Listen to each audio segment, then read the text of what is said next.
Good morning, good evening, good night. No matter where you on this planet, I'm sending you love and light. Check me out. We're going to talk about sigils. So sigils were around since the medieval times, very popular in Asia, Europe, and Africa. Um, Sigils were largely associated with deities, gods, angels, and demons. Um, if you go back far enough, it actually has origin in Solomon's key. Now, the thing with Solomon's key is he was like a master magician. So there are 72 keys, 72 sigils. And it's almost like you read the sigils in the appropriate order because sigil means seal in Latin. So it's a seal that is like locking this source of power from us. And if you know how to properly unlock these seals, you get access over people. You get power over people. You get power over spirits, bro. It's actually quite interesting and crazy. But the craziest thing about it is when you think about this magic and the magical properties of these artifacts, how it increases our own vibrational frequency, our voice, puts us in authority. The reason that Solomon and Thoth and all of these people had power over this magic is because they had authority over it, but they knew something that we didn't. Now, Thoth and Hermes. So Thoth is of the Egyptians. He's the creator of words and magic. So is Hermes, but he's of the Greek, and the list goes on. Every culture, most cultures have the same, they're talking about the same thing. They have the same deities with a different picture, bro. These seals, the reason that you shouldn't get certain tattoos is because these are forms of seals. This is sigil magic. And when you get representations of death on you, see, this is what's taking place. Back in the day, they would create a seal that would empower their desire, right? It would help bring things into manifest. But they had a master control over their own subconscious mind. So once they carved the seal into what they wanted, what they desired, what they wanted to like aid in their desires, they would subconsciously hurl their mind, their subconscious mind. They would not subconsciously hurl, they would consciously hurl their subconscious mind into the seal, bro, empowering it. But they also put the seal in their mind, bro.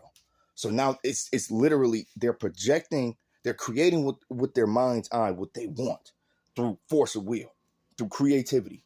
Then through force of will, they implant this same physical seal that they created with their mind back into their subconscious with a new definition, with a new intent. The intent is to manifest their desire, their conscious desires, bro. It's so crazy.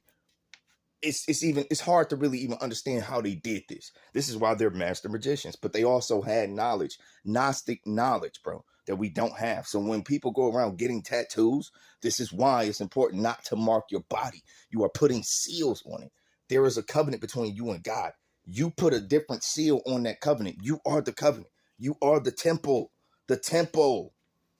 And what you put on your body, you subconsciously feed. You corrupt the temple. Y'all better keep up. Y'all better, what is the temple of God? The temple. Come on, bro. Y'all, look, bro, we going to start going deeper with this. But be careful with words you put, because sigils extend the word magic. It's literally doing the same thing. I can get into the origin. I can get to the origin of all this because I've been studying real magic for a long time. I just don't practice hoodoo and things of that nature. But yeah, I do this for real. So I want y'all to understand, most cultures have some form of magical practice. And let me see, certain soils have a higher property in them. It's like a higher magical property in the land, literally, that can only increase your abilities. This is why certain people don't need certain artifacts and certain things to perform magic, whereas you might, you know what I'm saying? You might need stones and smoke and candles and incense and, dirt from a graveyard, whatever it is. Like, you might need something. You might need period blood. You might need something. A rabbit's foot. You might need it. You know what I mean? Chicken, whatever. But some people don't need none of that because they're just that powerful, bro. It's crazy, but it's true, bro. So for y'all that know voodoo and hoodoo and magic, dark magic is real. It is real. And sigil magic and word magic is real. It's more than one thing. It's not just carving something out and thinking it's going to work for you. It takes more than one thing for all of this to work, but it's not. I can't put out that type of information because I don't want people practicing this, but it's a mixture of science. It's actually a mixture of magic is science. And you just got to know how to get your desired outcome, but everything comes with an exchange and it just ain't worth it, bro. It really ain't worth it. But yeah, you wanted a video on this sigil magic? Look into African culture. Look into the Europeans. Look into the medieval times. Look into pagan worship, bro. Like I'm saying, I'm citing sources. I mean, Neolithic era. You could look up the actual era in which these practices were really popular and popping, and still where they come from and why they're still here today, bro. It's a reason they're still here today, because it works and they're using it globally. Do you honestly think the elites and the people running the planet don't practice magic on y'all? Again, turn off your phone and TV. That is a black mirror, bro. Stop playing with me. Like, anyway, I'm gonna stop you know what? I'm gonna stop killing the game with this video. I'm about to just call it shorts right now. But yeah, do your own research. You can look into the emerald tablets. I mean, it's so many. Let me see, because they talking about Thoth and the emerald tablets, and that's really interesting.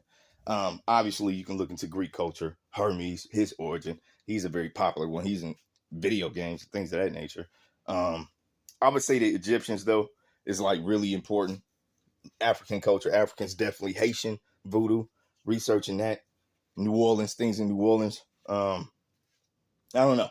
Y'all do your own research, man. Y'all can kind of see the origin and, you know, how it extended into the planet, bro. Like, magic has been around forever, bro. Like, literally since, you know, we document this at medieval times. It was probably around before medieval times. Like, it had to have been. Since people could speak, magic has been in effect. Period. So, yeah, I'm out.